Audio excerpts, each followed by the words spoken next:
And now on to that conversation that we're polling you about today, asking you, can you afford to tighten your belt any further? And this is in relation to this morning's fuel price hike. Robert Maake is the Director of Fuel Pricing Mechanism at the Department of Energy, and he joins us live from our Pretoria studios. A very good morning to you, sir.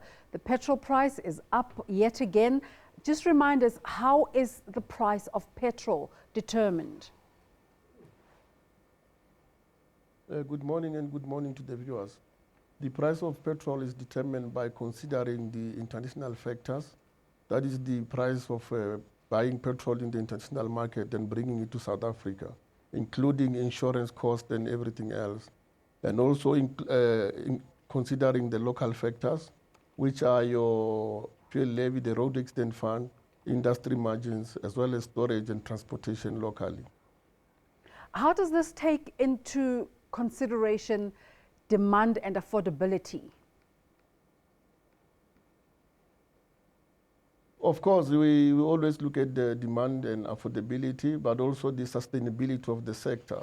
That's all those factors are considered every time when we adjust the prices.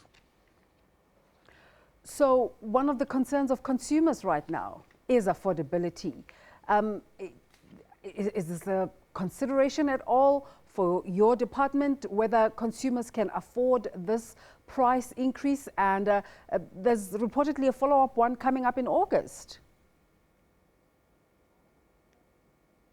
Well, obviously, we haven't determined as to what is the threshold whereby consumers can no longer afford the fuel. But obviously, we are aware that if it reaches a level where it's no longer affordable, it means consumers cannot be able to buy the fuel, and the industry obviously cannot sustain itself. So this is an area that we need to debate together with our stakeholders and look at particularly the local factors where we can make changes and look at things that can be done. What kinds of conversations are being had in your department and with your stakeholders, as you say, about alternative means of energy?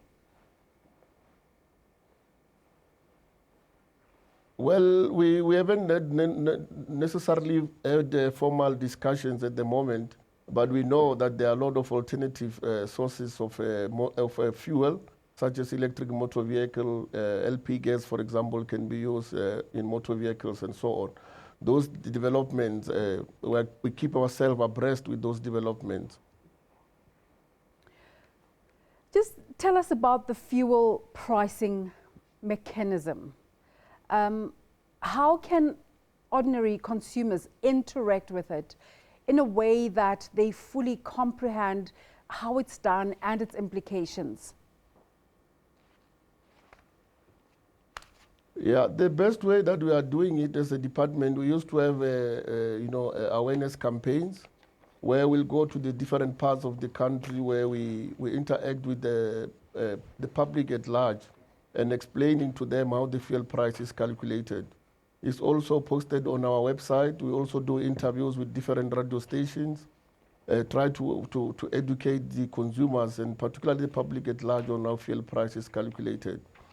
We can only do that through information dissemination at the moment. To what extent do domestic fuel prices, to what extent are they at the mercy of international prices? And how does this speak to the availability of reserves in South Africa? Do we have sufficient reserves? Well, as a country, we do not have crude oil, as you're probably aware. So we buy crude oil from the international market, and it's dollar denominated. We buy it in dollars. So that's also had an effect on how the pump price is adjusted. But to answer your question more directly, as I said, our fuel price really has two components. The international components, which we don't have much control on, which is the importation of the petrol, bringing it to South Africa and selling it in the country. But on the local factors, your fuel levy, road accident fund, the industry margin and so on, those the government has control on because they're adjusted by government on annual basis. A conversation we've been having here on the show and some of our social media participants is the extent to which government has control over these prices. What kind of power do you have? Look, to emphasize the point, on the international factors, we do not have any control because we don't know the movement of the rand-dollar exchange rate tomorrow, what will be the value in terms of the movement. We also don't know the price of crude oil tomorrow, what will be the price of crude oil tomorrow. So we do not have control on those factors. But when it comes to local factors, as I say, we have control because those are adjusted by government on an annual basis. Going once again back to that point about the possible follow-up increase in August, is it true that we could be paying about 20 rand a litre towards the end of the year?